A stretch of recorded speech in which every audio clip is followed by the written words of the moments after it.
Yeah, looking back, it's a blessing you took it that way. Because let's be real, that's exactly what it was. Now I see it crystal clear. This wasn't no slip-up.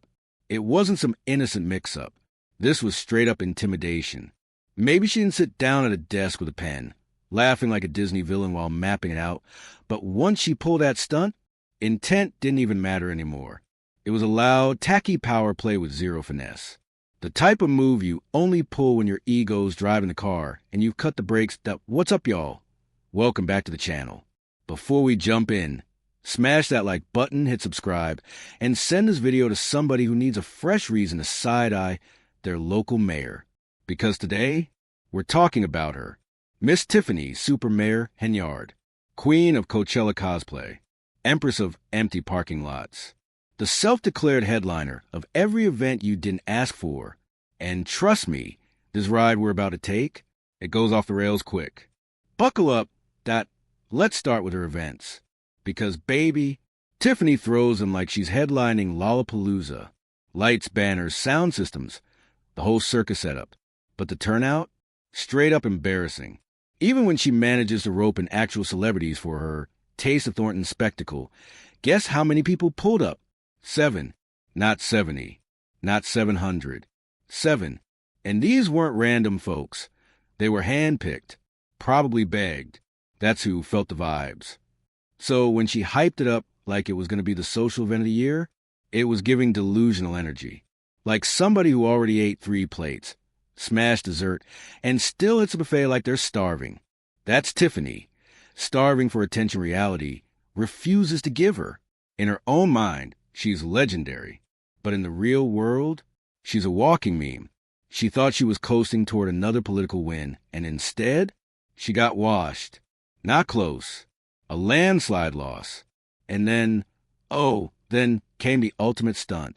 Meet Darren Bosley. He runs a real car show every year. Not a knockoff, not a test run.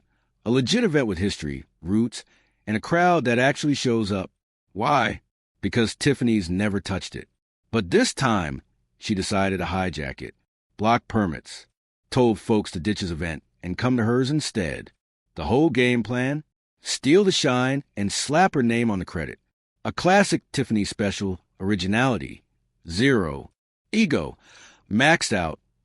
That's when things slid from shady to flat-out sabotage. And when I say sabotage, I mean concrete, literally. Bosley's show got shut down because someone dropped massive cement barricades in front of the park entrance. Yes, you heard right. Cement blocks. And the park district? They didn't dance around it. They pointed the finger straight at Tiffany, called it deliberate, called it dangerous, called it petty. And honestly, they weren't wrong. This isn't some rookie event we're talking about. Bosley's been running this show 8 years strong without a single hiccup, paid his $1,000 fee, secured his permits, followed the rules step by step, and still, he got played. Got a call from Tiffany's right-hand man. Yeah, you know the one, giving big Kamal vibes. Now, I'm not saying he made the call himself, but if anyone whispered in Tiffany's ear like, merge your event with his and boom, they'll think it's yours, best believe it was him. See, a normal mayor would have just picked up the phone and said, let's collab. But Tiffany doesn't move like that. Real car shows have soul. They have culture. They've got a vibe money can't buy. Tiffany's events? They're like plain oatmeal, dry, flavorless, and only tolerable if you dump sugar on top. That's why she's out here bribing folks with flat-screen TVs just to get bodies in the crowd. And honestly, I'd pull up too, just to watch the chaos unfold. Oh yeah, she tried to strong-arm Bosley into merging, told him to move his entire event over to her little Greenwood setup, and everything would be fine. Let's not twist it. Yeah, that was a threat. She wasn't talking collaboration. She wanted credit. And maybe she didn't frame it in her head as bullying, but flipped through the political petty playbook, and that's exactly what it was. That was straight intimidation. Tiffany moves like she's running a low-budget political mafia, like she's untouchable, like her throne's built out of recycled press releases and busted Instagram flyers. And after pulling this mess, she's probably somewhere holed up, scribbling her next PR stunt on a napkin in a dimly lit basement. The real question is, where's Tiffany now? Better yet, what is Tiffany? Because whatever she's doing, it sure ain't mayoring. Not in any traditional sense. Then Saturday morning hits. Bosley rolls up, ready to set up like he always does, only to find war zone energy. Cement blocks everywhere. Not a few cones. Not some tape. We're talking full-on barricades. And to pile on, Dolton PD is on standby, ready to tow any car that even thinks about parking. What is this, a car show or martial law? At that point, it wasn't about cars anymore. It was about ego, about control. And somehow, the Park District, which he has zero jurisdiction over, got dragged into a turf war. All because Tiffany couldn't handle getting outshined. And let's not play dumb. We all know she gave that order. Picture Tiffany at 2 a.m., neon vest on, barking out orders. Put that one right there. Let him know I'm not playing. But Park District President Cleo Jones? He wasn't playing either. Came out swinging, loud and clear. Tiffany Henyard has no authority over park property. None. Never did. And he didn't sugarcoat it. He called it exactly what it was. Sabotage. Why? Because Tiffany had her Flop Fest house music event happening down the block and couldn't stomach being ignored. She needed a distraction, a scapegoat, and Bosley's event was the perfect target. It had the energy hers lacked, the love hers couldn't buy, the culture hers could never fake. So instead of stepping up her game, she tried to tear us down. And that, folks, is why Tiffany Henyard isn't a mayor. She's a headline waiting to happen. A cautionary tale in real time.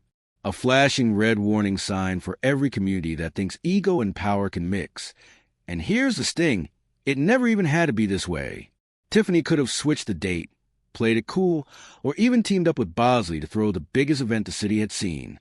But Tiffany doesn't do teamwork. Her love language is control. And when she can't control something, she kills it. That's the playbook. Not let's build. Not let's grow. Just, how do I shut them down before they outshine me? And when the heat lands on her, out comes the same tired card. They're hating because I'm black, young, and a woman. No, Tiffany, this isn't about your identity. It's about your integrity. And that account's been in overdraft for years. Bosley, all he wanted was to host his annual event. A tradition he's been building for nearly a decade. Family-friendly. No drama. Just pure community love. But instead of letting him shine, Tiffany blocked the whole thing just to keep the spotlight. And don't fall for that date conflict. Excuse, Bosley had his event locked in months ahead. Then Tiffany swoops in, books hers on the exact same day, no call, no courtesy, nothing. And when she got called out, she actually said, he could just move it to my spot. Move it? Sis, what? Why would he uproot vendors, permits, and weeks of planning just to cover your mess? That's not leadership, that's lunacy. You're out here playing chess with Uno cards, and those barricades? That wasn't petty.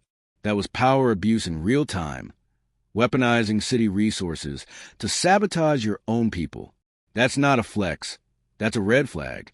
And people are finally calling it what it is. Bullying. And it ain't new. Remember that taxpayer-funded charity March to Springfield? Fox 32 already dragged her for staging a clout parade with public money and pretending it was service. That's not outreach. That's narcissism. If Tiffany really wanted to prove something, it wouldn't be through staged marches or blocking community events. It would be through action. But instead, it's chaos, burning bridges just to keep her face in the frame. Because when someone checks her, she pulls out the same dusty line, I care about the people. But she can't even say it with eye contact. And it sounds as fake as it looks. Empty words, empty heart, full bank account. And that's the kicker. She had it all. Almost $400,000 a year. But instead of serving the people, she funneled the bag. $100,000 to her boyfriend Leotes. Contracts for her inner circle. Public service turned into a family hustle. And even then, she still fumbled it. The village of Dolton? Silent. No statements. No accountability. Just crickets. But the Park District President? He's talking lawsuits against Tiffany and the whole village. And rightfully so. Because she violated so many lines the map doesn't even show them anymore. And when she's pressed her answer, it's not me being sued, it's the village. Wow. But here's the twist. She might be hiding, but somebody knows exactly where she is. The feds. They're watching. They've got receipts. They've got wire transfers. And most importantly, they've got patience. And when they move, it won't be with warnings. It'll be with warrants. Quiet, cold, final. So let Tiffany keep throwing parties, keep posting selfies, keep soaking those last Instagram smiles. Because when that knock hits the door, she won't see it coming. Anyway, I'm out. Mama loves you. Stay woke. Stay sharp. Stay dangerous.